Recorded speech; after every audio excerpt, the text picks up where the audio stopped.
बिस्मिल्लाहिर्रहमानिर्रहीम। अपनी अगली वीडियो नंबर 13 में हम लोग सीखेंगे कि हम लोग स्टॉक रिपोर्ट पे डिफरेंट टाइप के फ़िल्टर्स कैसे लगा सकते हैं। और इसके अलावा हम लोग जो हैं वो अपनी रिपोर्ट पे प्रिंट के बटन को इनेबल करेंगे और प्रिंट की ऑप्शंस को प्रिंट करने की कोशिश करेंगे। तो जो मैंने लास्ट वीडियो में बात की थी कि हम लोग जो है वो वीडियो 13 में चेक्स की बात करेंगे।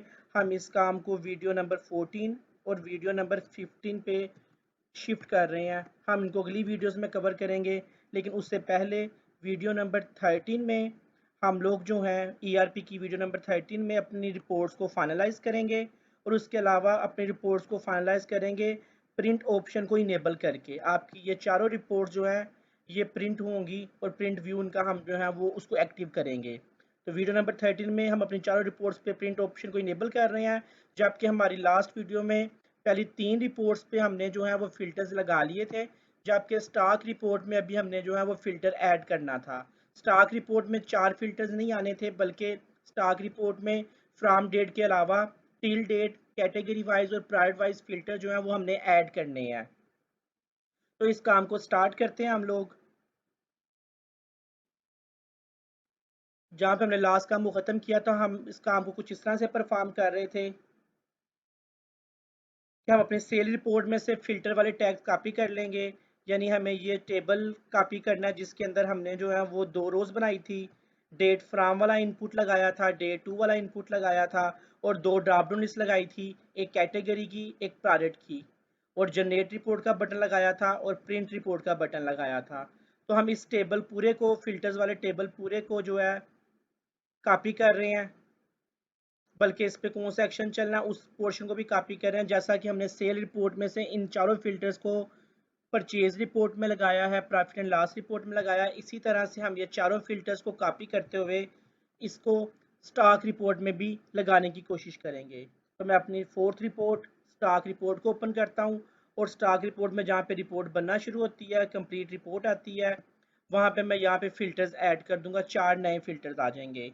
फ़िल्टर्स यहाँ पे पेस्ट करने से पहले मैं आपको एक दफ़ा स्टॉक रिपोर्ट का व्यू दिखाना चाहता हूँ कि स्टॉक रिपोर्ट जो है वो कैसे जो है वो डिस्प्ले आ रहा है।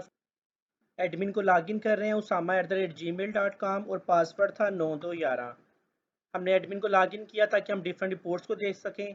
तो इस वक्त हम पहले 3 रिपोर्ट्स में फ़िल्टर लगा चुके हैं, तो हम स्टॉक रिपोर्ट को ओपन करेंगे। तो आप लोग देखें, स्टॉक रिपोर्ट जैसी ओपन होती है तो इसके ऊपर कोई फ़िल्टर अभी तक अटैच नहीं हुआ डिफरेंट प्रोडक्ट का आप लोगों को स्टॉक दिखाया जा रहा है। ज़्यादातर चीज़ों का स्टॉक जो है वो इस वक्त जो है वो ज़ीरो आ रहा है, बल्कि ये ज़ीरो आना नहीं चाहिए। हमने कुछ सेल और परचेज़ के आर्डर कैच किए थे। मैं एक दफ़ा इस पेज को रिफ़्रेश करता हूँ। जी ठीक है, अब ये स्टॉक जो है वो प्रॉपर कैप्चर हो रहा है। प्रॉपर आ रहा है। मे भी मैंने भी कुछ चेंज की थी, उस वजह से जो है ये स्टॉक जो है वो थोड़ा डिस्टर्ब हुआ था। तो अब ये प्रोडक्ट्स की जो है वो स्टॉक नज़र आ रहा है। हमने अब क्या करना है, इस वीडियो में हम लोगों ने जो है वो स्टॉक रिपोर्ट के ऊपर भी फ़िल्टर्स ऐड करने हैं। आप लोगों को पता है मैंने फ़िल्टर्स जो हैं वो कॉपी किए थे। फ़िल्टर्स हम लोग वापस चलते हैं विजुअल स्टूडियो में, और सेल रिपोर्ट के ऊपर जो फ़िल्टर्स लगे हुए थे वो सारे चारों फ़िल्टर्स को मैं कॉपी कर रहा हूँ। और स्टॉक रिपोर्ट में जो है वो स्टॉक रिपोर्ट के ऊपर जो है मैं इस एरिया में इन चारों फ़िल्टर्स को पेस्ट कर रहा हूँ। ये फ़िल्टर्स हैं date from, date to, category wise drop down list है, private wise drop down list है। तो जब हम इन फ़िल्टर्स पे क्लिक करेंगे, सबमिट का बटन प्रेस करेंगे, जनरेट रिपोर्ट का सबमिट का बटन प्रेस करेंगे, तो सेल रिपोर्ट का एक्शन नहीं चलना चाहिए, बल्कि स्टॉक रिपोर्ट वाला एक्शन चलना चाहिए। स्टॉक रिपोर्ट वाला एक्शन चलेगा और ये चारों फिल्टर जो हैं वो उस पर काम करेंगे। लेकिन आप लोग जानते हैं कि स्टॉक जो है वो किसी क्लोजिंग डेट का होता है। यानी जनवरी के एंड पे क्या स्टॉक था, यकम जनवरी को क्या स्टॉक था, 31 दिसंबर को क्या स्टॉक था, सैटरडे नाइट को क्या स्टॉक था, कल रात हमारे गोदाम में कितना माल पड़ा हुआ था। यानी स्टॉक हमेशा क्लोजिंग डेट का देखा जाता है, किसी एक खास फ्राम से टू का नहीं देखा जाता, यानी एक खास रेंज का नहीं देखा जाता। स्टॉक को हम लोग हमेशा जो है वो क्लोजिंग देखते हैं कि जनवरी की एंड पे कितना था, दिसंबर के स्टार्ट में कितना था, सैटरडे को कितना स्टॉक, यानी क्लोजिंग डेट के पॉइंट ऑफ व्यू से देखा जाता है। तो हम इसमें डेट फ्राम वाले फिल्टर को यूज़ नहीं करेंगे, सिर्फ डे टू वाला फिल्टर जो है वो यूज़ करेंगे।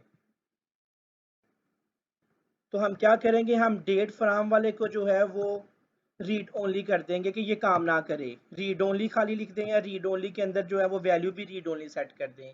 Read only is equal to read only, यानी कि ये सिर्फ इसमें हम कोई डेट सेलेक्ट ना कर सकें, इसमें वर्किंग ना कर सकें। आप चाहें तो इस टीडी को ख़त्म भी कर सकते हैं, अपने इनपुट के टैग को ख़त्म कर सकते हैं।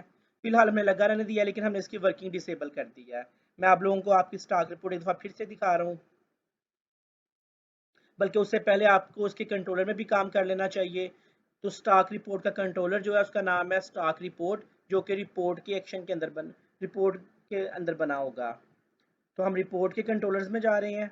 रिपोर्ट के कंट्रोलर के अंदर एक्शन बना होगा स्टॉक रिपोर्ट के नाम से। अच्छा, परचेज रिपोर्ट पे हमने सेल रिपोर्ट वाला कोड कॉपी कर लिया था। सेल रिपोर्ट में हमने काफ़ी फ़िल्टर्स ऐड किए थे, और यही फ़िल्टर्स हमने जो है वो परचेज रिपोर्ट में भी लगा दिए थे, प्रॉफिट एंड लॉस रिपोर्ट में भी लगा दिए थे। तो अब हम क्या करेंगे, अब हम यही फ़िल्टर्स जो हैं इसको अपनी आखिरी रिपोर्ट स्टॉक रिपोर्ट में लगा देंगे।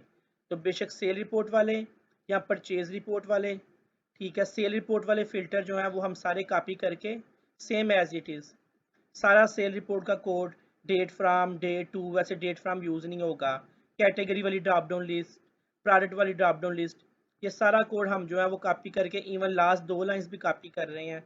इस सारे कोड को हम जो है वो अपनी स्टॉक रिपोर्ट में जो है वो मैं पेस्ट करने लगा हूँ। अच्छा, नोट करने वाली बात यह है कि आपकी जो असल रिपोर्ट है, प्रोजेक्ट को स्टॉप कर रहा हूँ मैं ताकि हम इसमें एडिटिंग जो है वो कर सकें।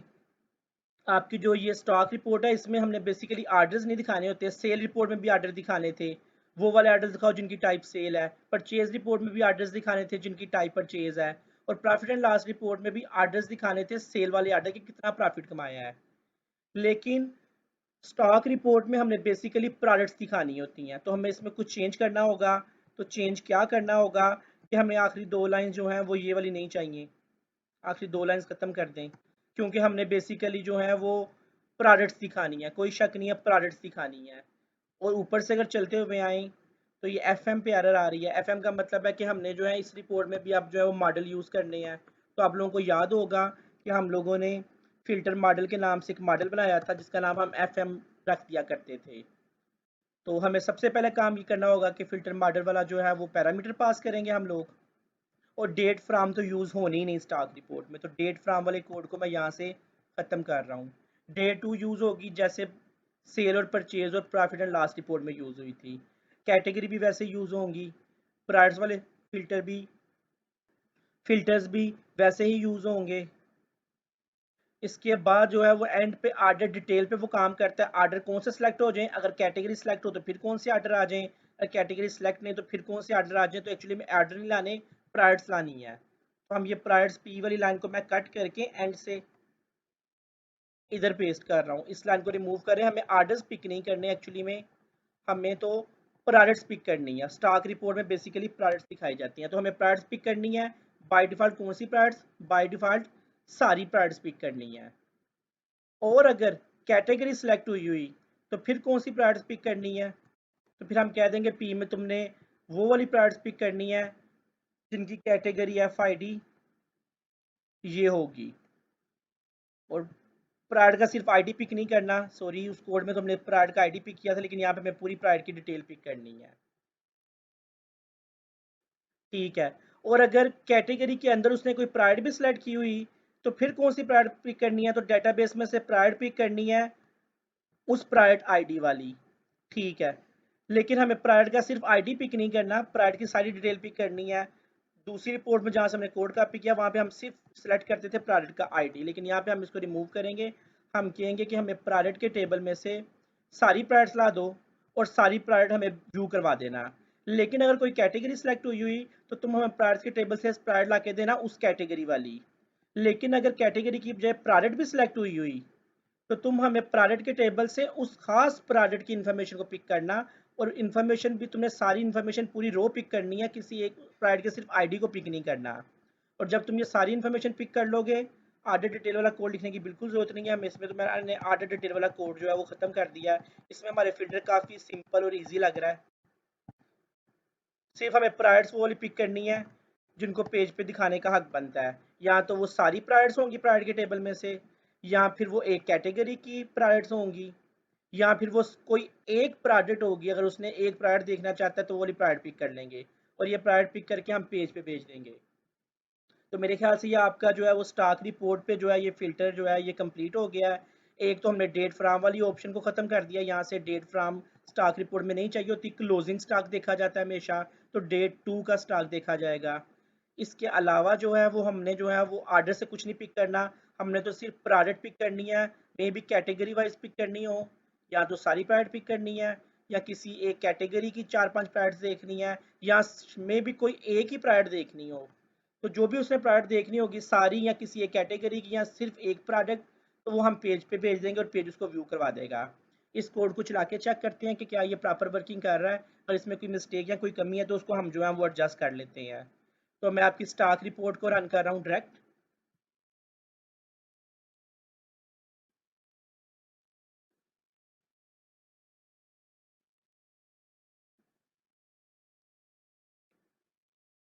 हाँ जी, स्टॉक रिपोर्ट के ऊपर भी आपको लोगों को फ़िल्टर नज़र आ रहे होंगे अब, लेकिन डेट फ्राम वाला जो है वो फ़िल्टर डिसेबल है, इस पे हम वर्किंग नहीं कर सकते। डेट 2 वाला फ़िल्टर इनेबल है, और जो है वो कैटेगरी सेलेक्ट की जा सकती हैं, प्रोडक्ट सेलेक्ट की जा सकती हैं। तो अगर मैं जनरेट रिपोर्ट का बटन दबाऊंगा तो जनरेट रिपोर्ट का बटन जो है वो वर्क करेगा और आपकी सारी प्रोडक्ट को डिस्प्ले करेगा, उनके स्टॉक दिखाएगा जोन जोन से, जितने जितने भी अवेलेबल हैं। और अगर मैं उसे कह दूं कि मुझे जो है वो जो है वो स्टॉक देखने हैं किसी खास क्लोजिंग डेट पे, तो यानी मुझे देखना था कि बस मुझे तुम बताओ कि जून के एंड पे जो है वो स्टॉक, 30 जून के एंड पे कितना स्टॉक अवेलेबल था, जनरेट रिपोर्ट करो। तो मे भी आपकी ये वैल्यू जो है ये चेंज हो जाए, वो आपको बताए कि 30 जून के एंड पे जो है वो डेट वाइज अभी काम नहीं कर रहा फिल्टर। इसका मतलब है क्योंकि हमने अपनी रिपोर्ट में जो है वो डेट वाइज को बाकी जो है वो भी यूज़ नहीं कर सके हैं, ना कैटेगरी वाइज और प्राइड वाइज में भी काम कर, जिसको चेक करते हैं। अगर वैसे को मुझे तुम सिर्फ स्टॉक दिखाओ शर्ट्स का, सारी प्राइड ना दिखाओ, शर्ट की रिपोर्ट जनरेट करो, तो वो आप लोगों को बता रहा है कि शर्ट में सिर्फ 3 तरह की शर्ट्स हैं आप लोगों के पास। एक ये वाली शर्ट जो कि 39 पीस है, जबकि बाकी दोनों शर्ट जो है वो 00 पीस स्टॉक में अवेलेबल है। अगर मैं उससे कहूँ कि शर्ट्स के अंदर भी हमें तुम्हें सिर्फ जो है वो टी शर्ट राउंड नेक वाली दिखाओ जो एक्स्ट्रा लार्ज साइज वाली थी, हम सिर्फ इसको देखना चाहते हैं, इस तक स्टॉक कितना पड़ा हुआ है, तो वो आपको एक स्पेसिफिक प्रोडक्ट दिखा देगा। इसका मतलब है कि हम एक स्पेसिफिक प्राइड वाइज भी देख सकते हैं, या सिर्फ एक कैटेगरी यानी शर्ट्स दिखाओ खाली, या हम चाहें तो हम सिर्फ बैग देखना चाहते हैं कि बैग का स्टॉक दिखाओगे कौन सा बैग कितना पड़ा हुआ है। तो वो बता रहा है कि आप लोगों के पास जो है वो 5 तरह के बैग्स हैं, जिसमें एक बैग 10 पड़े हुए हैं, जबकि बाकी जो है वो कोई भी बैग अवेलेबल नहीं है आप लोगों के पास स्टॉक में। तो जनवरी के एंड पे कितना था, तो डेट वाइज वाला फिल्टर जो है इसमें हमारे से थोड़ी सी मिस्टेक है, उसको हम करेक्ट कर लेते हैं। वापिस जा रहे हैं अपने फिल्टर्स में, रिपोर्ट कंट्रोलर के अंदर अपने एक्शन में। अच्छा, प्रायर्स तो पिक करनी है, लेकिन प्रायर्स के साथ हमने जो है वो चेक ज़रूर लगाना है कि उस स्पेसिफिक डेट तक का तुम्हें स्टॉक दिखाना है। तो बेहतर ये है कि आप लोग जो है यहाँ पे फ़िल्टर लगाने की बजाय, क्योंकि आप अपने पेज पे डे 2 भेज रहे हैं, व्यू बैग में रख के डे 2 भेज रहे हैं, यहाँ से तो हम सिर्फ प्रायर्स को सिलेक्ट कर रहे हैं, तो स्टॉक का तो यहाँ पे कोई लिंक नहीं है। तो हम इस फिल्टर को अपने यहाँ पे कंट्रोलर में एक्शन पे लगाने की बजाय स्टॉक के रिपोर्ट यानी फ्रंट एंड व्यू में लगा लेते हैं।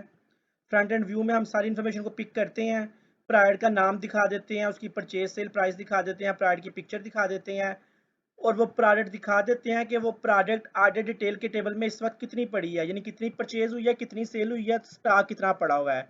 यहाँ पे हम चेक लगा सकते हैं, यहाँ पे हम लिख सकते हैं डॉट, तुमने कौन सा क्वांटिटी को सम करना है, सिर्फ उस डेट तक की क्वांटिटी को सम करना है। तो x x goes to order detail के टेबल में डॉट,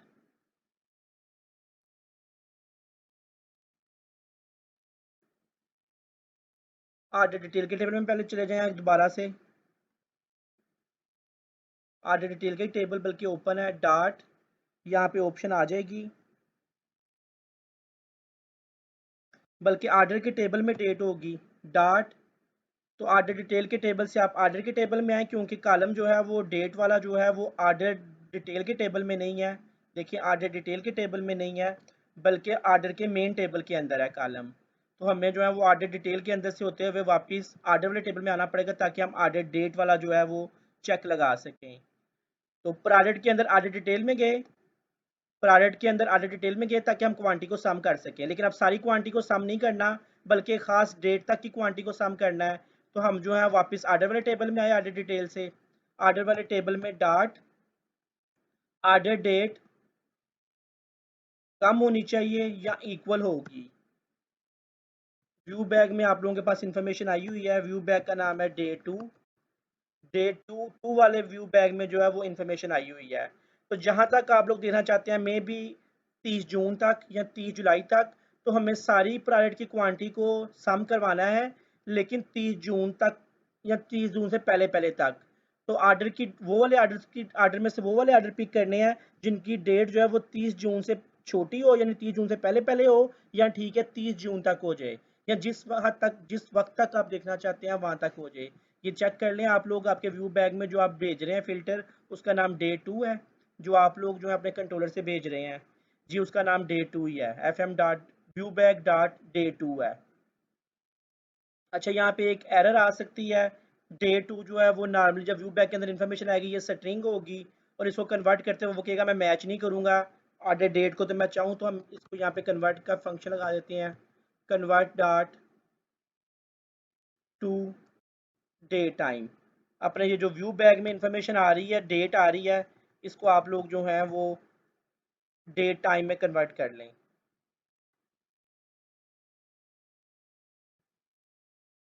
ठीक है, तो अब क्या होगा, अब आपकी आपकी जो है वो स्टॉक रिपोर्ट में प्राइड की इंफॉर्मेशन शो होगी, और साथ जो है प्राइड का स्टॉक शो होगा। प्रोडक्ट का स्टॉक शो होगा कि वो प्रोडक्ट जो है वो उसकी कितनी क्वांटिटी पड़ी हुई है, कितनी परचेज हुई, कितनी सेल हुई, कितनी पड़ी है। लेकिन वो स्टॉक जो है वो एक खास क्लोजिंग डेट तक शो होगा। अगर आप क्लोजिंग डेट नहीं बदलेंगे तो आज अभी के टाइम तक जो है वो क्लोजिंग डेट सेलेक्ट हो जाएगी, और अभी कितना स्टॉक पड़ा है वो शो होगा। लेकिन अगर आप लोग अपनी डेट चेंज करते हैं तो व्यू बैग में डे 2 जो है वो चेंज हो जाएगी, और फिर ये डे 2 के मुताबिक जो है वो एक मंथ पहले कितना था, या सैटरडे नाइट को कितना पड़ा हुआ था, या जनवरी के एंड पे कितना था, या फरवरी के स्टार्ट में कितना था, वो कोई भी आप देख सकते हैं। उस डेट तक कितना था वो हम देख सकते हैं। अगर हम डेट नहीं बदलेंगे तो बाय डिफॉल्ट अभी तक का जो है वो सारा स्टॉक शो होगा जैसा कि शो हो रहा था। इसको चला के चेक करते हैं क्या ये प्रॉपरली वर्क कर रहा है। तो इस तरह हमारी रिपोर्ट में जो है ये फिल्टर भी लग गया है कि डेट वाइज भी जो काम करेगी। हमने डेट वाइज को वहां पे सेट करने की बजाय इधर ला के जो है वो व्यू बैक की मदद से फिल्टर को अरेंज कर लिया, क्योंकि वहां से तो हम सिर्फ प्राइस भेज रहे थे।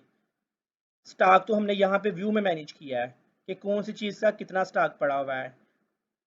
तो डेट वाला फिल्टर भी हमने जो है वो यहीं पे एक्टिव कर लिया है स्टॉक रिपोर्ट में, इधर व्यू वाली साइड पे।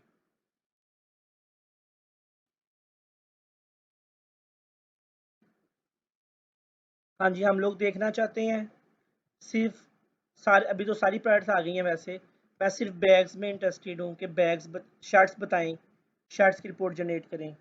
उसने कहा आपके पास 3 तरह की शर्ट्स हैं, जिसमें जो है वो टी शर्ट जो 39 पड़ी हैं इस टाइम, यानी 12:47 26 सितंबर को इतनी पड़ी है। अगर मैं से कहूँ कि नहीं मुझे जो है वो तुम बताओ कि जून के एंड पे कितनी पड़ी थी, 30 जून को कितनी पड़ी हुई थी शर्ट्स, जनरेट रिपोर्ट। तो अभी भी ये कह रहा है कि 39 पड़ी हुई थी 30 जून को। उसको थोड़ा सा और चेंज करते हैं। हमारा आर्डर पता नहीं किस टाइम आया था, 30 जुलाई को, 30 मई को बताओ 31 मई को कितना पड़ा हुआ था। तो 31 मई को वो कह रहा है कि आपकी ये वाली शर्ट जो है आपके गोदाम में आपके स्टॉक में 15 पड़ी हुई थी। तो अगर मैं और डेट चेंज करना चाहूँ, 30 अप्रैल को कितनी पड़ी हुई थी ये वाली शर्ट्स, तो वो कहेगा 30 अप्रैल को कोई नहीं पड़ी हुई थी, ज़ीरो पड़ी हुई थी। तो अब इसका मतलब है कि हम किसी भी खास क्लोजिंग डेट पे देख सकते हैं कि हमारे गोदाम में कितना माल पड़ा हुआ था, या सिर्फ शर्ट्स देख सकते हैं कितनी पड़ी हुई थी, या शर्ट्स के अंदर भी हम किसी एक शर्ट की भी बात कर सकते हैं कि एक खास डेट में एक खास शर्ट जो है वो कितनी पड़ी हुई थी। तो स्टॉक रिपोर्ट वाले फिल्टर्स भी जो है आप लोगों के एक्टिव हो गए हैं। नेक्स्ट प्रिंट के बटन पे वर्किंग स्टार्ट करते हैं। तो हम किसी भी पोर्शन को, इस स्पेसिफिक पोर्शन को प्रिंट निकालना चाहते हैं प्रिंट के बटन पे क्लिक करवा के, तो हमें इसके लिए जो है वो वेबसाइट से कोड ढूंढना होगा। तो मैंने भी थोड़ी सी वर्किंग करके कोड को निकाला हुआ है। ये एक वेबसाइट है, इसको मैं आपकी इस वीडियो की डिस्क्रिप्शन में भी पेस्ट कर दूंगा। इस वेबसाइट में ऑप्शन अवेलेबल है कि कैसे आप लोग जो है वो कोड को यूज़ कर सकते हैं। सारी उसने डिटेल एक्सप्लेन किया हुआ है। उसने यहाँ पे 5 6 7 डिफरेंट मेथड यूज़ किए हैं। कोड को प्रिंट करने वाला, पेज को प्रिंट करने वाला, एक स्पेसिफिक डिव को प्रिंट करते कैसे किया जा सकता है, एक नई विंडो कैसे ओपन करके की जा सकती है।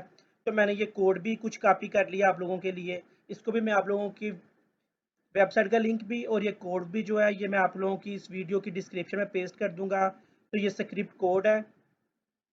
ये प्रिंट का फंक्शन करता है क्या है, आप उसको जो सा एरिया कहेंगे कि ये वाला एरिया का प्रिंट निकालना है, उस एरिया को ये पिक करेगा, और इस एरिया को एक नई विंडो में ओपन करके उस विंडो पे हेड और बॉडी लगा के उसके अंदर उस प्रिंट वाले एरिया को जो है वो पेस्ट कर देगा, और जैसे एक नई विंडो ओपन होगी वो उस नई विंडो का जो है प्रिंट निकाल लेगा। यानी नई विंडो में आपकी पूरी जो है ये वाली स्क्रीन ही होगी, बल्कि जो प्रिंट एरिया वाला पोर्शन होगा वो उस नई विंडो में प्रिंट एरिया वाला, नई विंडो की हाइट फिट सेट की हुई है, वो नई विंडो ओपन होगी, उस नई विंडो पे वो हेड और बॉडी के टैग लगाएगा, और जो आपने उसको प्रिंट एरिया कहा कि सिर्फ ये वाला स्पेसिफिक एरिया पेज में से प्रिंट करना है, उस स्पेसिफिक एरिया को उस पेज पे लगा देगा और उस पेज का प्रिंट निकालने की कमांड चला देगा। यानी पूरा पेज जिसमें साइड बार होगी, जिसमें नैव बार होगी, वो नहीं, बल्कि एक स्पेसिफिक एरिया को जो है वो एक नई विंडो में ओपन करेगा और उसका प्रिंट निकाल के देगा आप लोगों को। तो मैं इस फंक्शन को अपनी चारों पांचों रिपोर्ट्स, जितनी भी रिपोर्ट्स हैं उन पे पेस्ट करूंगा। तो पहला काम मैं ये कर रहा हूँ कि मैं इस फंक्शन को कॉपी कर रहा हूँ। इस फंक्शन में वो अब प्रिंट एरिया वाला आपसे एक टैग एक्सपेक्ट कर रहा है, लेकिन मैं इस फंक्शन को सबसे पहले कॉपी करता हूँ। अभी हम किस रिपोर्ट में काम कर रहे थे? स्टॉक रिपोर्ट में। तो स्टॉक रिपोर्ट में सबसे एंड पे मैं जगह बना के इसको पेस्ट कर लेता हूँ इस फंक्शन को। जावास्क्रिप्ट का फंक्शन है जो कि इसका नाम है प्रिंट फंक्शन। ये फंक्शन आपसे प्रिंट एरिया को पूछता है और प्रिंट एरिया को एक नई विंडो में ओपन करता है, जो भी प्रिंट एरिया होगा, और उस विंडो को प्रिंट निकाल देता है आप लोगों की स्क्रीन पे। प्रिंटर अटैच होगा तो प्रिंट भी निकल आएगा, अदरवाइज आपकी स्क्रीन पे जो है वो प्रिंट वाली विंडो ओपन हो जाएगी।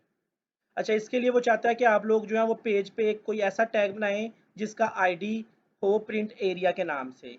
तो हमने कौन सी चीज़ का प्रिंट निकालना है? तो हम लोग प्रिंट निकालना चाहते हैं पूरी रिपोर्ट का। लेट से हमने फिल्टर्स का भी प्रिंट निकालना है, जो नीचे टेबल बनता है स्टॉक रिपोर्ट का उसका भी प्रिंट निकालना है, बल्कि उसके ऊपर जो लिखा होता है स्टॉक रिपोर्ट इसका भी प्रिंट निकालना है। तो हम सारी रिपोर्ट के ऊपर जो है वो एक डिव का टैग लगा लेते हैं, और वो एक्सपेक्ट कर रहा है कि उस डिव का आईडी क्या होगा? उस डिव का आईडी ये हो, प्रिंट एरिया के नाम से। तो ठीक है, हम एक डिव बना लिया, लेकिन डिव की क्लोजिंग कहाँ पे होगी?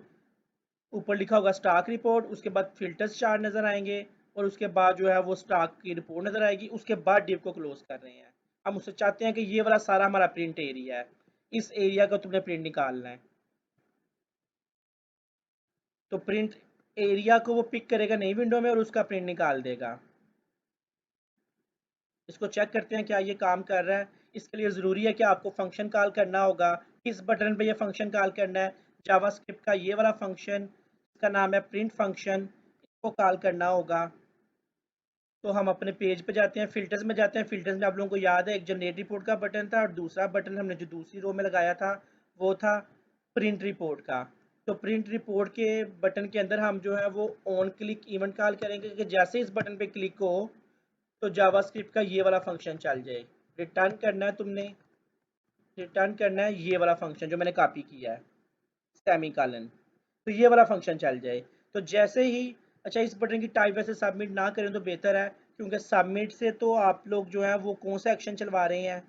सबमिट के बटन पे क्लिक करवा के आप तो स्टॉक रिपोर्ट के एक्शन चलाना चाहते हैं। तो पहला बटन जनरेट रिपोर्ट वाला बटन तो टाइप सबमिट का समझ आता है, लेकिन इस बटन को सादा बटन बना दें आप लोग, उसको सबमिट वाला बटन ना बनाएं। एक सादा बटन जिस पे क्लिक होने पे कोई चीज़ सबमिट नहीं होगी, बल्कि एक जावास्क्रिप्ट का फंक्शन चल जाएगा, जिस पे क्लिक होने पे कुछ सबमिट तो नहीं होगा, लेकिन एक जावास्क्रिप्ट का फंक्शन चल जाएगा। वो फंक्शन क्या करेगा? वो फंक्शन आपके प्रिंट एरिया वाले को एक नई विंडो में ओपन करेगा, उसको एक HTML के पेज के अंदर उस प्रिंट एरिया के अंदर वाली चीज़ों को लगा देगा और उसको प्रिंट निकालने की कोशिश करेगा, प्रिंट एरिया के अंदर वाली चीज़ों को। तो प्रिंट एरिया के अंदर वाली चीज़ें कौन सी हैं? जो आपने अपने डिव जिसका नाम प्रिंट एरिया रखा है उसके अंदर पेस्ट कर ली है। इसको चेक करते हैं क्या ये वर्किंग कर रहा है प्रॉपर। हमारी स्टॉक रिपोर्ट ऑलरेडी ओपन थी, मैं इस रिपोर्ट को रिफ्रेश करता हूँ।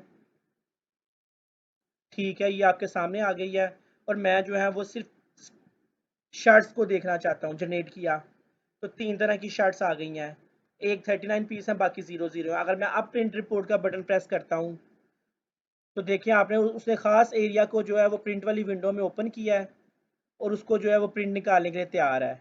आपको प्रिंट का बटन दबाना है, प्रिंट निकल आएगा।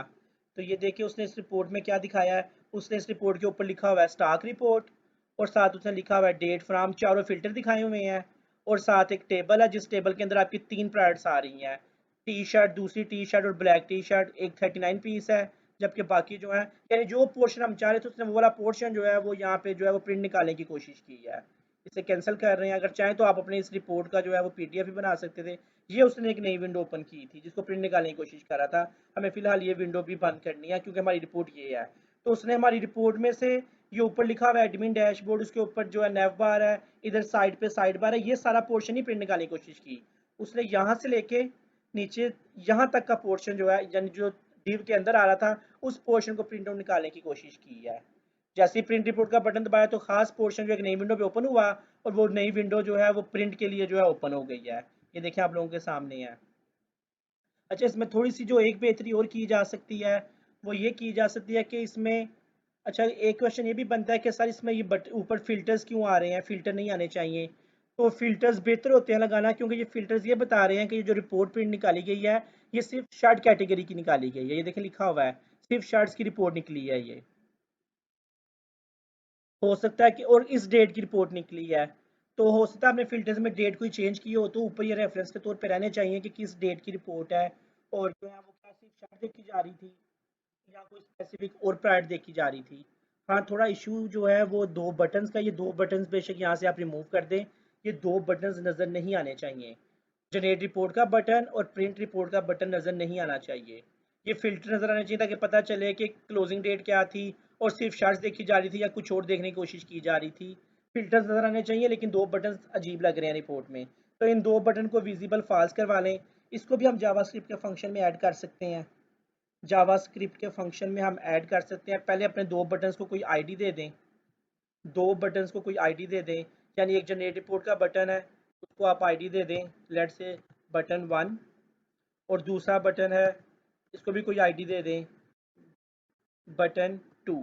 ये दो बटन आपने जो है इनको गायब करवाना है प्रिंट के वक्त, btn1 btn2। तो हम अपने जावास्क्रिप्ट के फंक्शन में जो है वो लाइंस लिखेंगे।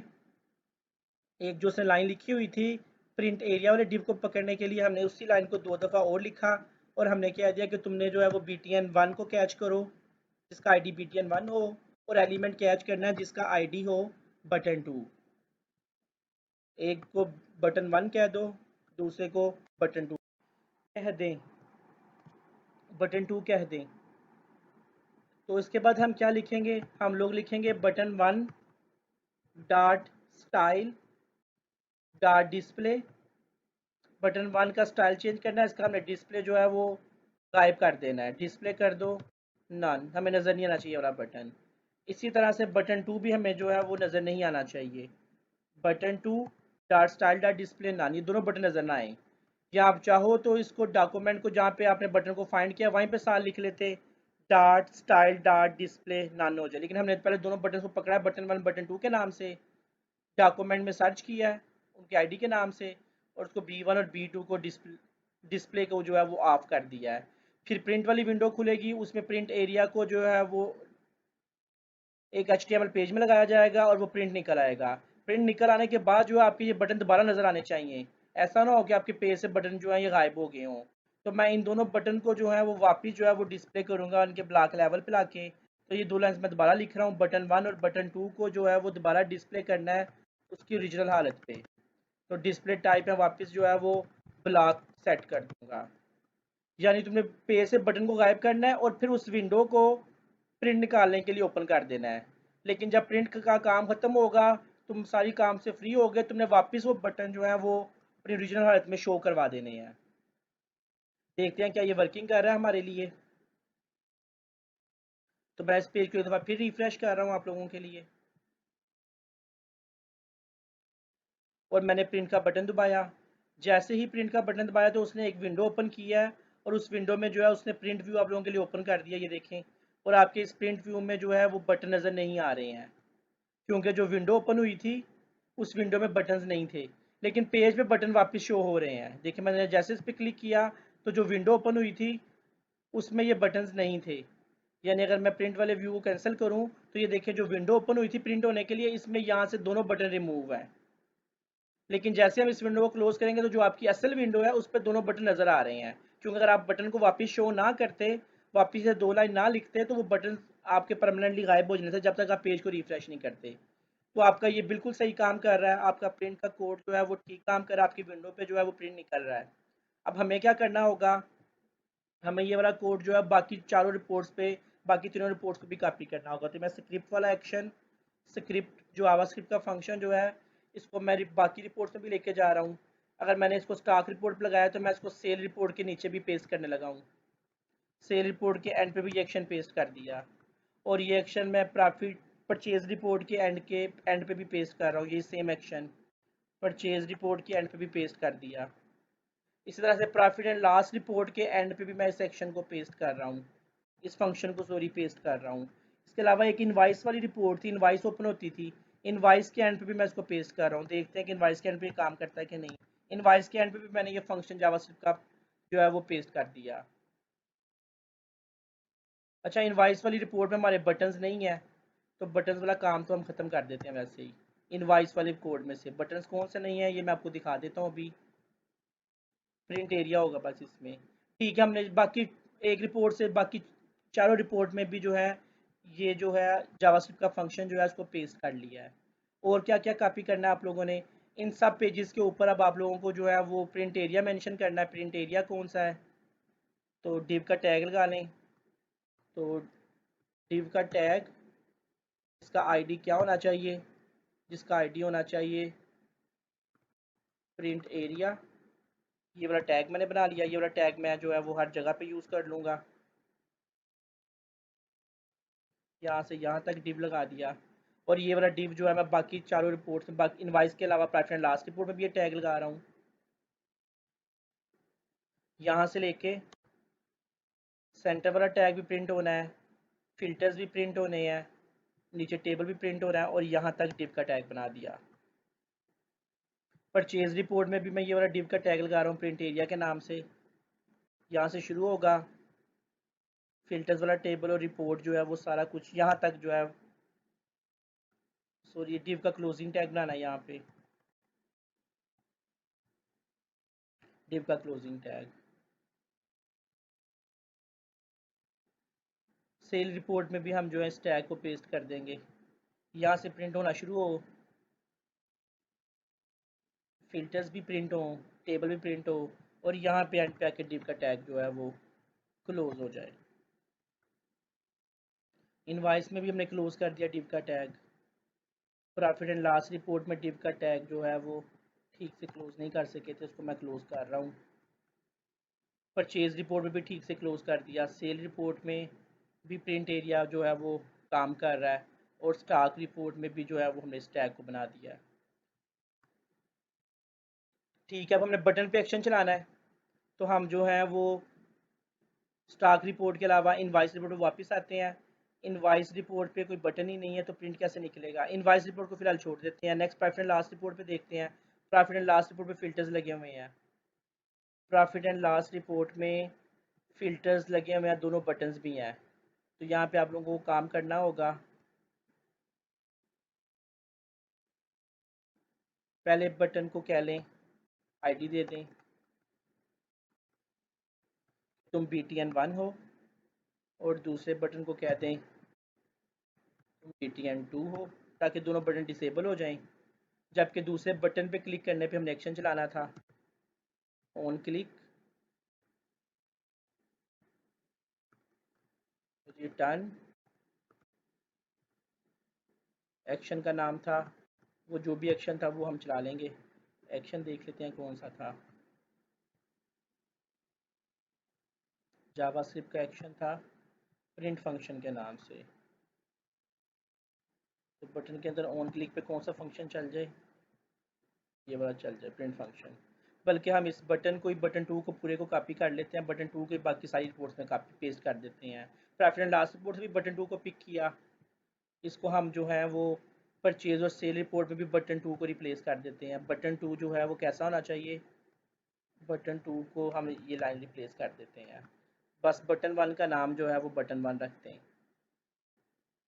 ID इज़ इक्वल टू, मे भी कोई मिस्टेक होगी तो उसको हम सही कर लेते हैं। अभी वैसे मुझे लग रहा है हम ठीक जा रहे हैं। सेल रिपोर्ट के अलावा, परचेज रिपोर्ट के अलावा सेल रिपोर्ट में आएँ। सेल रिपोर्ट में भी पहले बटन को आप ID दे दें BTN1, और दूसरे बटन वाली लाइन को हमने वैसे ही कॉपी किया हुआ उसको पेस्ट कर देते हैं। दूसरे बटन का नाम बटन 2 रख दिया, और उस पर एक्शन कौन सा चले, प्रिंट फंक्शन वाला।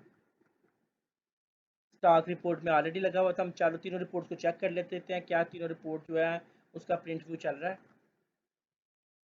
तो स्टॉक रिपोर्ट का प्रिंट व्यू चल रहा था। स्टॉक रिपोर्ट का तभी मैंने आपको दिखाया कि प्रिंट व्यू काम कर रहा था, तो आप फिर चेक कर लेते हैं। प्रिंट व्यू काम कर रहा है, इसका प्रिंट व्यू काम कर रहा है।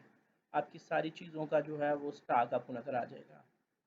ठीक है, सेल परचेज रिपोर्ट का क्या प्रिंट व्यू काम कर रहा है? प्रॉफिट एंड लॉस रिपोर्ट को पहले देख लें। प्रॉफिट एंड लॉस रिपोर्ट अभी कोई डाटा शो नहीं हो रहा। क्या प्रिंट रिपोर्ट का बटन काम कर रहा है? यस, प्रिंट रिपोर्ट का बटन काम कर रहा है। क्या दोनों बटन गायब हो गए हैं जनरेट रिपोर्ट का? यस, ये भी ठीक काम कर रहा है। उसके अलावा सेल रिपोर्ट और परचेज रिपोर्ट का प्रिंट रिपोर्ट का बटन काम कर रहा है? यस, काम कर रहा है। और क्या दोनों बटन विजिबल फाल्स हो गए हैं? जी, दोनों बटन नज़र नहीं आएंगे। उस विंडो में नज़र नहीं आएंगे जिसको हमने ओपन किया, लेकिन वैसे पेज पे जो है वो नज़र आते रहेंगे। इसी तरह परचेज रिपोर्ट की तरह सेल रिपोर्ट में क्या ये बटन काम कर रहा है? प्रिंट रिपोर्ट का?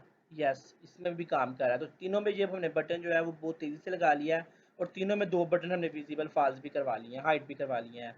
अब सवाल ये पैदा होता है, अगर हम रिपोर्ट जनरेट करें, क्या इनवाइस वाली रिपोर्ट, आप लोगों को पता है इनवाइस वाली रिपोर्ट कौन सी थी?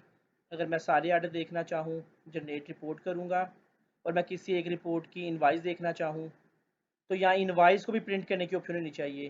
तो यहाँ पे कोई ऐसा बटन नहीं लगा हुआ जिस पे हम क्लिक करें तो ये इनवाइस प्रिंट हो जाए।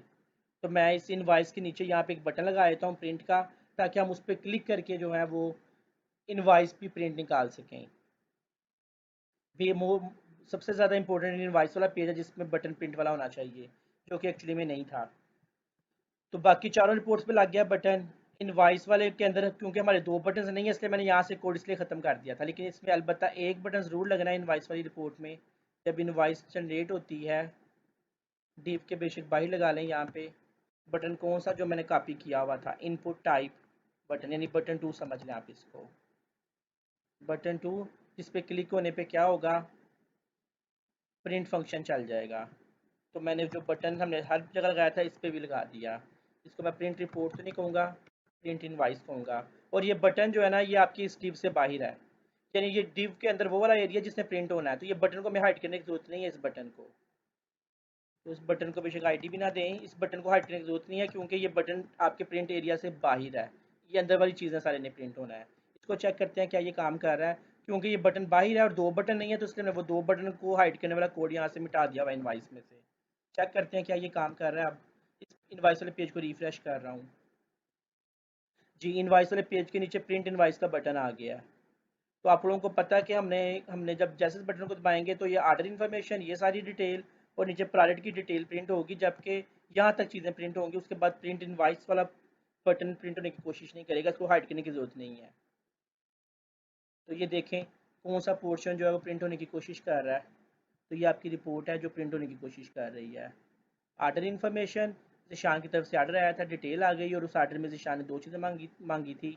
8100 की सारी डिटेल आ गई, टोटल भी आ गया। तो ये बिल्कुल ठीक काम कर रहा है। आपके प्रिंट का फंक्शन, इनवाइस की भी हमने प्रिंटिंग जनरेट कर लिया है, लेकिन मुझे इनवाइस में थोड़ा सा प्रिंट व्यू में एक प्रॉब्लम ये नज़र आ रही है कि यहाँ पे कंपनी की इन्फॉर्मेशन नहीं है, किस कंपनी से चीज़ें ली गई हैं। बल्कि बहुत सी रिपोर्ट्स में ऐसा नहीं है। स्पेसिफिकली इनवाइस का जब प्रिंट निकाला जाता है तो इनवाइस के ऊपर कंपनी का नाम तो होता है, यानी ये कंपनी कौन सी है, कंपनी का लोगो आ जाए, कंपनी का फ़ोन नंबर आ जाए, कंपनी की डिटेल आ जाए। तो यहाँ पे तो ऐसा कुछ नहीं है। तो मैं ज़रूर चाहूँगा कि आप अपनी जो है वो इनवाइस के अंदर जो है वो कंपनी की डिटेल शो करें। तो वैसे हमारा कंपनी की इंफॉर्मेशन तो कहीं पे भी नहीं है, कंपनी की इंफॉर्मेशन कहीं पे भी नहीं है। तो सबसे पहले इनवाइस में कंपनी की डिटेल शो करने से पहले बेहतर ये है कि हम एक डेटाबेस में कंपनी का टेबल बना लें, उस कंपनी में कंपनी की इन्फॉर्मेशन सेव कर लें, और वहाँ से ला के यहाँ पे कंपनी की डिटेल शो करें। और वही कंपनी की डिटेल जो है वो हम लोग अपने होम पेज पे भी शो कर लेंगे, यानी जो कस्टमर को होम पेज नज़र आता है, एडमिन को होम पेज नज़र आता है, कस्टमर को जो होम पेज नज़र आता है, इंडेक्स कस्टमर वाले पेज पे, यहाँ पे यहाँ पे कॉन्टैक्ट नंबर भी कंपनी का आ जाए जो डेटाबेस में बना होगा टेबल। इस तरह फूटर में कंपनी का फ़ोन नंबर के अलावा कंपनी का एड्रेस भी आ जाए, कंपनी का ईमेल भी आ जाए। और इस तरह अगर आप चाहें तो लोगो भी, कंपनी का ये जो लोगो है ये भी डेटाबेस के टेबल से आ सकता है। लोगो आप चेंज करें, या कॉन्टैक्ट नंबर चेंज करें, या आप कंपनी का नाम चेंज करें, या एड्रेस या फ़ोन नंबर या ईमेल चेंज करें, तो यहाँ पे इस पेज में चेंजिंग आ जाएंगी। ऐसा किया जा सकता है। तो हम कंपनी का टेबल बना लेते हैं, ताकि आप अपने मेन पेज पे भी कंपनी की इन्फॉर्मेशन शो कर सकें, और इनवाइसेज में भी वही कंपनी की इन्फॉर्मेशन शो हो जो आपने सेव की है। कल को एड्रेस चेंज होता है, फ़ोन नंबर चेंज होता है, तो इनवाइसेज में भी चेंज हो जाएगा। हार्ड कोड भी किया जा सकता है। तो थोड़ा सा हम काम करते हैं, हम अपनी इन चीज़ों को डायनामिक कर लेते हैं। प्रिंटिंग के काम को ख़त्म करने के बाद हम डेटाबेस में जा रहे हैं, और डेटाबेस में टेबल्स पर ऐड क्लिक करके मैं एक नया टेबल ऐड कर रहा हूँ। कंपनी आईडी, कंपनी कह लें, बिजनेस कह लें, company name, company email, company contact number,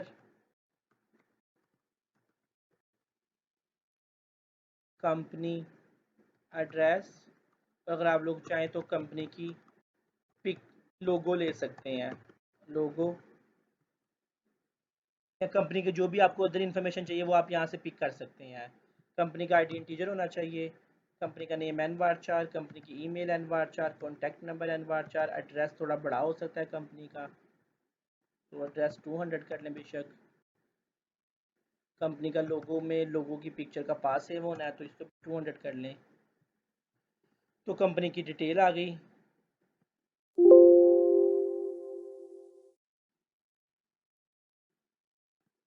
company की आईडी को प्राइमरी की होना चाहिए। कंपनी का आईडी हम कभी भी नहीं बताएंगे, कंपनी की आईडी को ऑटो जनरेट होना चाहिए। आइडेंटिटी स्पेसिफिकेशन में इस आइडेंटिटी को नो से यस कर देंगे।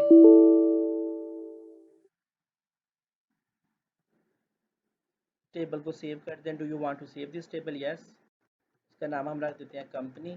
इस टेबल को चाहें तो आप वहाँ पे इंपोर्ट कर सकते हैं। इस टेबल की कोई प्राइमरी की फॉरेन की बाकी टेबल से लिंक नहीं है, तो हम इसको एक सेपरेट मॉडल में मंगवा सकते हैं। हम ऐसा ही करेंगे, अपने मॉडल वाले फोल्डर में जाएंगे, इस टेबल को मंगवा लेंगे। मॉडल वाले फोल्डर में मॉडल 1 के अंदर नहीं, मॉडल 2 के अंदर इसको मंगवा सकते हैं हम लोग।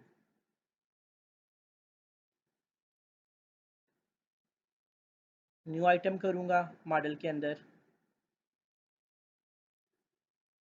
ATO data entry model. Model का नाम वो मॉडल 2 रख रहा है, ठीक है, मॉडल का नाम मॉडल 2 रख दे।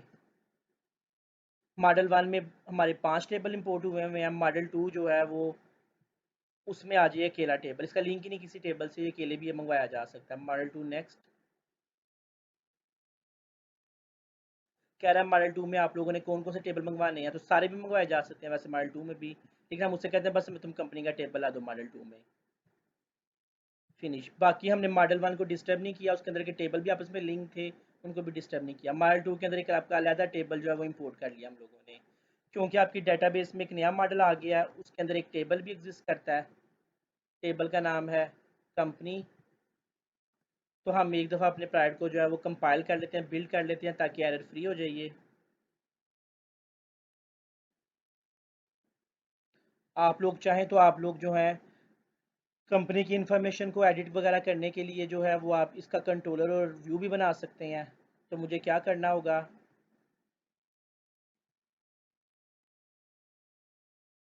मुझे कंट्रोलर पर राइट क्लिक करके ऐड न्यू कंट्रोलर करना है। एक ऐसा कंट्रोलर जिसके व्यूज़ भी बन जाएं।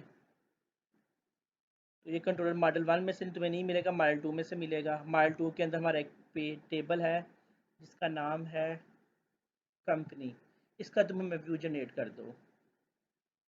लेआउट पेज भी यूज़ कर लो, बाय डिफ़ॉल्ट जो यूज़ करते हैं। ओके।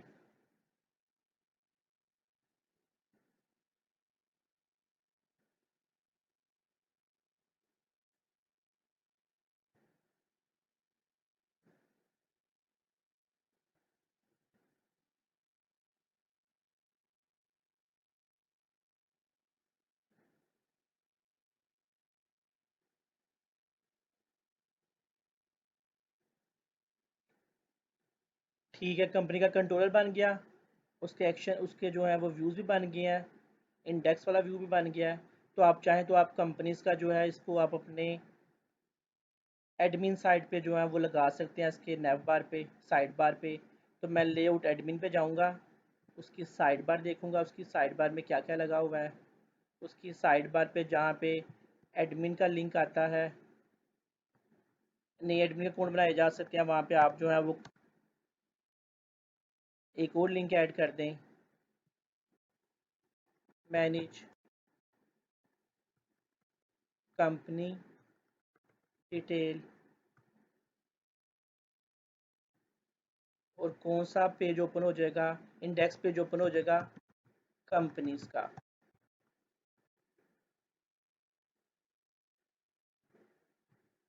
स्पेलिंग चेक कर लें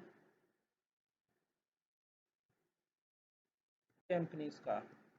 ठीक है, इसको चेक कर लेते हैं कि क्या ये वर्क कर रहा है हमारे लिए। तो आप जो है वो एडमिन साइट का इंडेक्स पेज ओपन करके देख लें।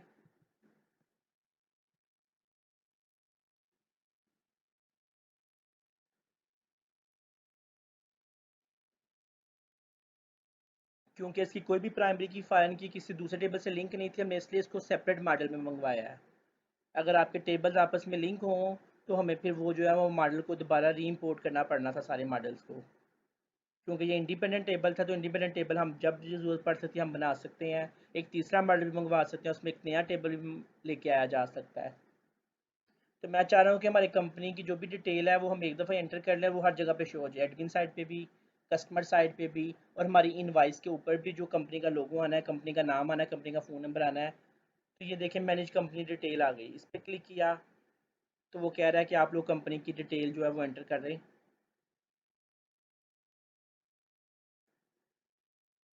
क्लिक किया इसके ऊपर तो कहता है कंपनी की जो है वो डिटेल एंटर करें, क्रिएट न्यू कर लें।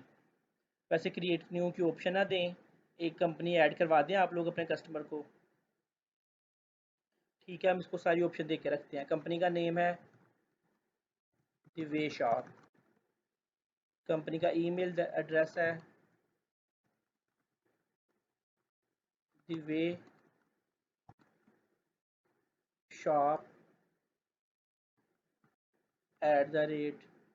@gmail.com। कंपनी का कॉन्टैक्ट नंबर है 0300 1234567। जैसे भी आप लिखना चाहें, जो भी आप शो करवाना चाहते हैं, +92।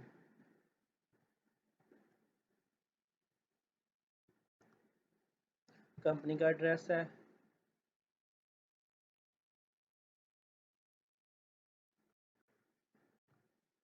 Defence road, Multan.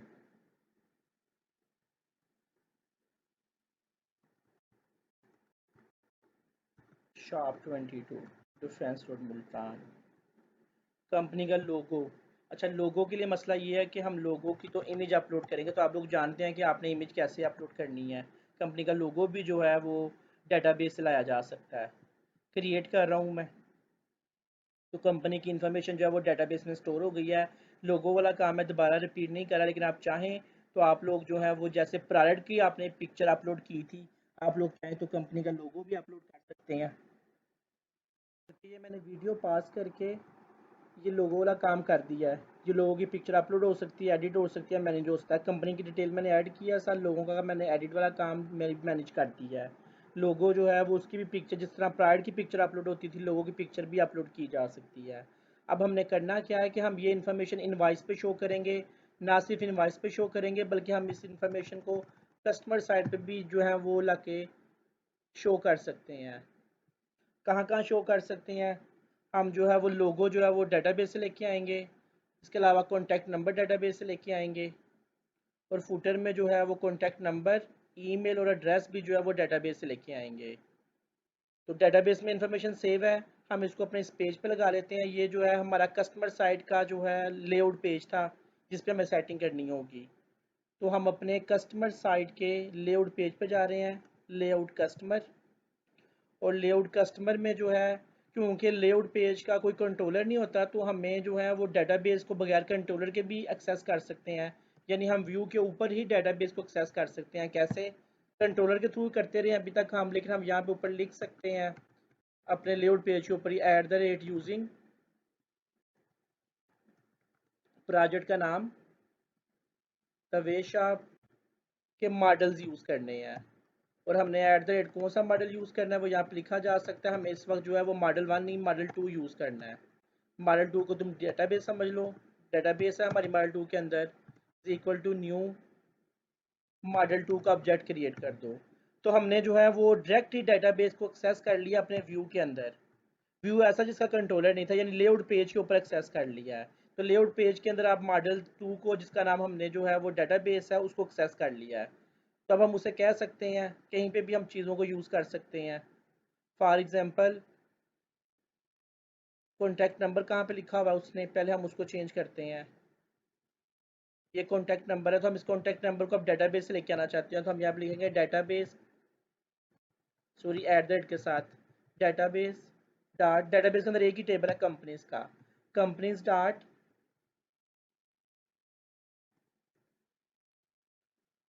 First or default. Company के टेबल में जो भी डिफ़ॉल्ट या फर्स्ट रिकॉर्ड है वो तुम पिक कर लाओ।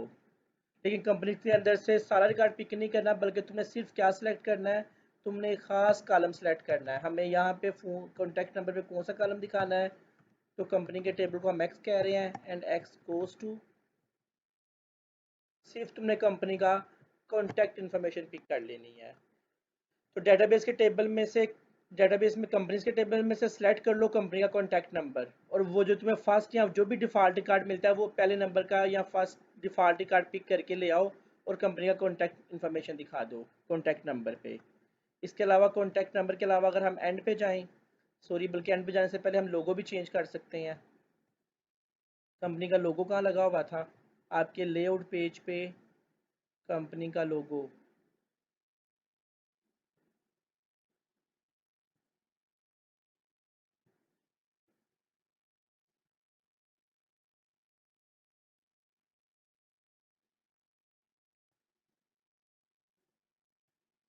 कॉन्टैक्ट के बाद लगा हुआ था।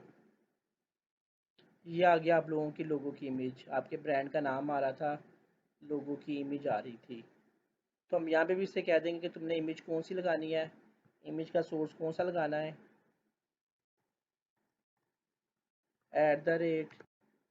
@url.action,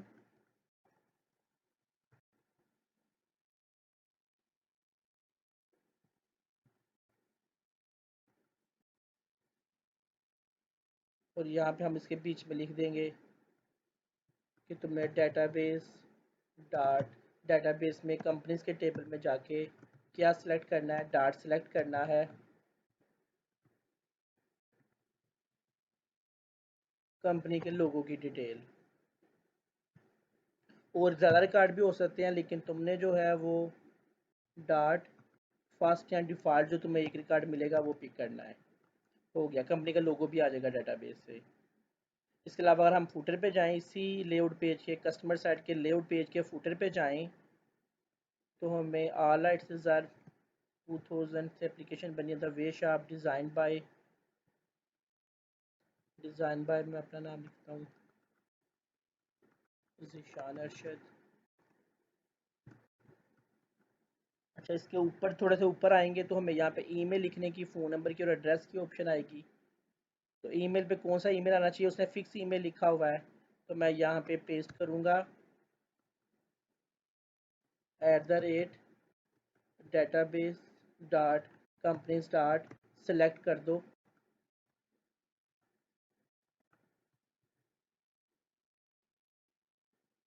कंपनी का ईमेल एड्रेस। ज़्यादा रिकॉर्ड भी हो सकते हैं, तो हम उसे कहते हैं तुमने जो है पूरी लिस्ट सेलेक्ट नहीं करनी, बल्कि फर्स्ट आर डिफ़ॉल्ट करना है। और यही लाइन मैं जो है ऊपर कॉन्टैक्ट नंबर पे भी यूज़ करूँगा, सारी जगह पे मैंने यही लाइन यूज़ की है। टेक डेटाबेस के टेबल से डिफ़ॉल्ट रिकॉर्ड को पिक कर रहे हैं, यहाँ पे भी यूज़ करूँगा इस लाइन को, लेकिन यहाँ पे ईमेल यूज़ नहीं होगी, बल्कि कॉन्टैक्ट नंबर यूज़ कर लेंगे, और इसके ऊपर एड्रेस लिखा हुआ है उसने, वो एड्रेस की जगह भी हम जो है वो डेटाबेस से एड्रेस ले आएंगे। इसी लाइन को पेस्ट करेंगे, और यहाँ पे हम जो है वो कंपनी का एड्रेस यूज़ कर लेंगे। चेक करते हैं, अब आपके इस पेज को मैं रिफ़्रेश कर रहा हूँ, तो जैसे ही रिफ़्रेश किया लोगो गायब हो गया। लोगो क्यों नहीं आ रहा चेक कर लेते हैं, लेकिन कॉन्टैक्ट नंबर डेटाबेस वाला आ रहा है। ठीक है, इसके अलावा ईमेल भी डेटाबेस वाली आ रही है, कॉन्टैक्ट नंबर भी डेटाबेस आ रहा है, shop number 22 defence road Multan, ये भी डेटाबेस से आ रहा है। तो लोगो क्यों नहीं आ रहा है, इसको चेक कर लेते हैं। लोगो को कोड में जाके देखते हैं लोगो क्यों नहीं आया। लोगो हमने लगाया था ये इस जगह पे, डेटाबेस से हमने लोगो पिक किया था, यूआरएल डॉट एक्शन ही लिखना था, सॉरी यूआरएल डॉट कंटेंट लिखना था पिक्चर लगाने के लिए। यूआरएल डॉट कंटेंट लिखा और रिफ्रेश किया पेज को, तो लोगो भी आ गया, कॉन्टैक्ट नंबर भी आ गया और फुटर में डिटेल भी आ गई। अगर हम एज एन एडमिन लॉगिन करें और अगर ये इन्फॉर्मेशन चेंज करें, हम लोग उसामा का नाम लिख रहे हैं, साथ पासवर्ड से लॉगिन किया और मैनेज कंपनी डिटेल, मैंने इसका लोगो भी वैसे चेंज कर दिया है, आइकन यूज़ किया है। और मैं अगर लोगों को एडिट करूं, बल्कि सारी डिटेल एडिट करूं, कंपनी का नाम है दवेश आप, ईमेल एड्रेस चेंज करता हूं, hello@yahoo.com, कॉन्टैक्ट नंबर में मैं लिखता हूं 000-0000, एड्रेस लिखता हूं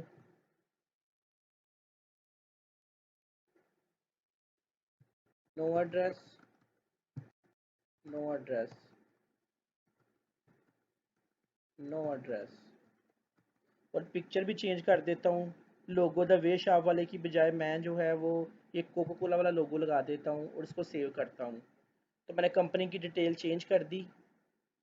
अगर मैं अब वापस जाऊँ अपने उसी पेज पे कि कस्टमर को अब कंपनी की डिटेल क्या शो होगी वेबसाइट पे, इंडेक्स कस्टमर वाले पेज पे गए तो कंपनी का लोगो चेंज हुआ नज़र आएगा, द वे शॉप की बजाय कोको कोला वाला लोगो नज़र आएगा, कॉन्टैक्ट नंबर में 000 आ गया और इसी तरह से फुटर में एड्रेस में नो एड्रेस, नो एड्रेस और ईमेल सब कुछ चेंज हो गया है। तो इसका मतलब है कि अब हमारी कंपनी की डिटेल जो है वो डायनामिक हो गई है, ज़रूरत के मुताबिक चेंज हो जाएगी। लेकिन आपको इसको वैसे अनडू कर देना चाहिए, असल कंपनी की इंफॉर्मेशन ही शो करनी चाहिए।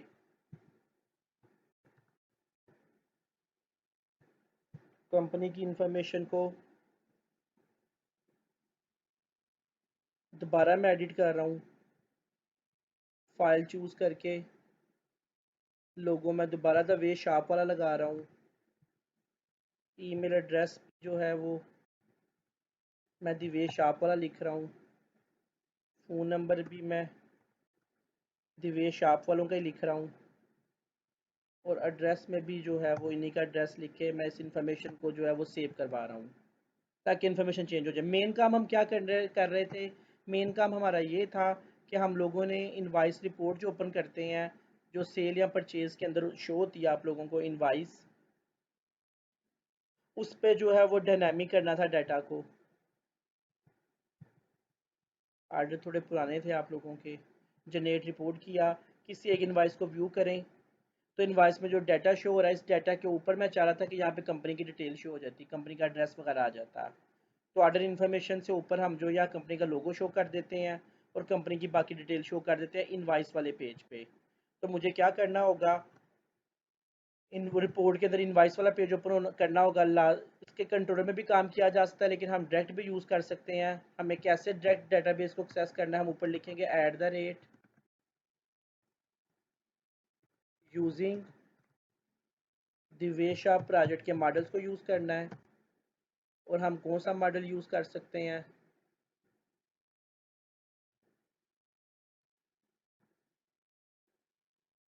हम मॉडल यूज़ कर सकते हैं, मॉडल 1 चाहिए, मॉडल 2 चाहिए, इस वक्त मॉडल 2 में इंटरेस्टेड है। मॉडल 2 को भी कहते हैं ये हमारी डेटाबेस है, न्यू मॉडल 2, DB2 भी कह सकते हैं अगर मॉडल 1 भी मंगवाना हो। तो डेटाबेस के अंदर से हमें इंफॉर्मेशन चाहिए, ऑर्डर इंफॉर्मेशन के ऊपर जगह बना लेते हैं। यहाँ पे हम ऑर्डर इंफॉर्मेशन के ऊपर हम एक टेबल बनाते हैं, जिस टेबल के अंदर एक रो होगी, टेबल की विड्थ आप बेशक 100% कर दें। इस टेबल में सेल होंगे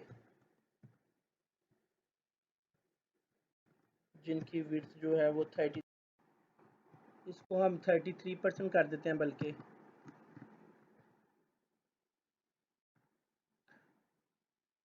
और इस तरह की हम जो है वो 3 रोज़ बना लेते हैं, 3 सेल बना लेते हैं रो के अंदर 33% वाले।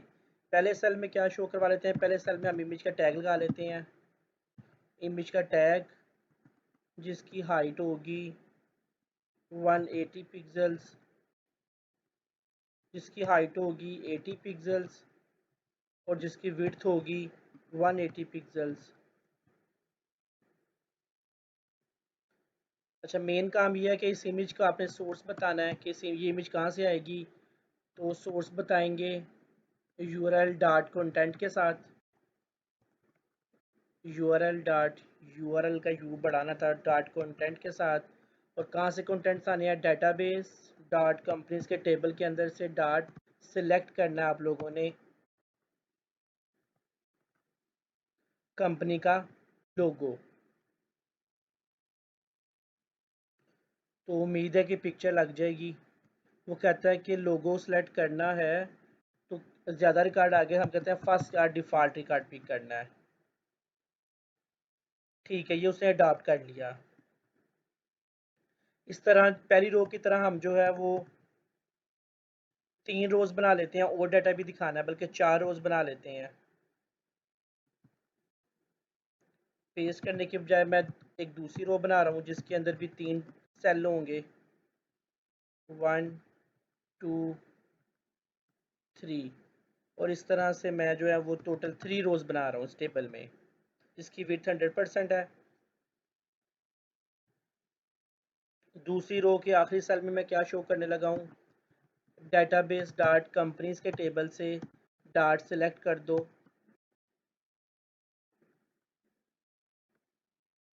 कंपनी का एड्रेस।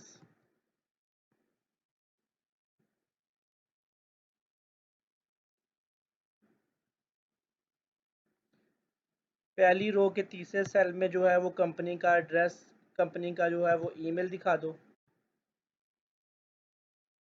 और तीसरी रो के आखिरी सेल में कंपनी का कॉन्टैक्ट नंबर दिखा दो।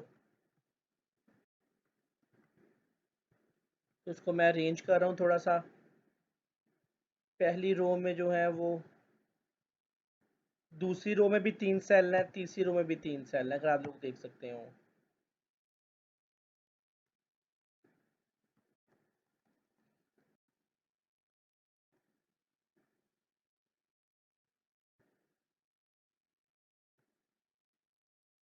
मैं इसको अरेंज कर रहा हूँ आप लोगों के लिए, ये देखें। अच्छा, पहली रो में जो इमेज लगी है उससे पहले मैं आपको दफ़ा इसका व्यू दिखा दूँ पहले, फिर इसको नेक्स्ट चलाते हैं। इनवाइस दिखाता हूँ आप लोगों को। इनवाइस वाला पेज रन किया।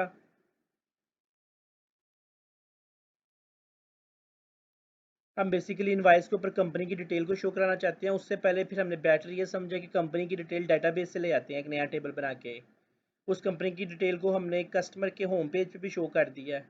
इस तरह इनवाइस में कहता है कोई एक इनवाइस ओपन करें। इनवाइस नंबर 8 लेट से मैं लिख के कहता हूँ ओपन करो।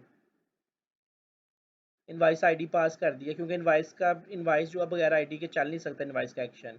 तो मैंने इनवाइस के आगे 8 नंबर खुद ही लिख दिया है कि 8 नंबर इनवाइस खोल के दिखा दो।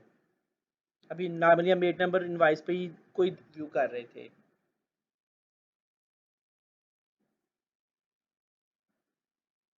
तो ये इनवाइस नंबर 8 आपके सामने आ गई है। कंपनी का लोगो आ रहा है, जबकि बाकी तीनों चीज़ें एड्रेस, ईमेल और फ़ोन नंबर नहीं आ रहा, क्योंकि इसके साथ हम शायद फास्ट आर डिफ़ॉल्ट नहीं लिखा हमने इनके साथ। जी नहीं लिखा, डॉट फास्ट आर डिफ़ॉल्ट के साथ भी नहीं लिखा था, एड्रेस के साथ भी नहीं लिखा था, और कॉन्टैक्ट नंबर के साथ भी नहीं लिखा था। तो पूरी रोज़ एक डिफ़ॉल्ट रो पिक करनी थी। अब रिफ़्रेश कर रहा हूँ, कंपनी का लोगो आ गया, कंपनी का ईमेल आ गया, एड्रेस आ गया। इसके साथ लिख दें कि ये ईमेल है, एड्रेस है, या क्या चीज़ है।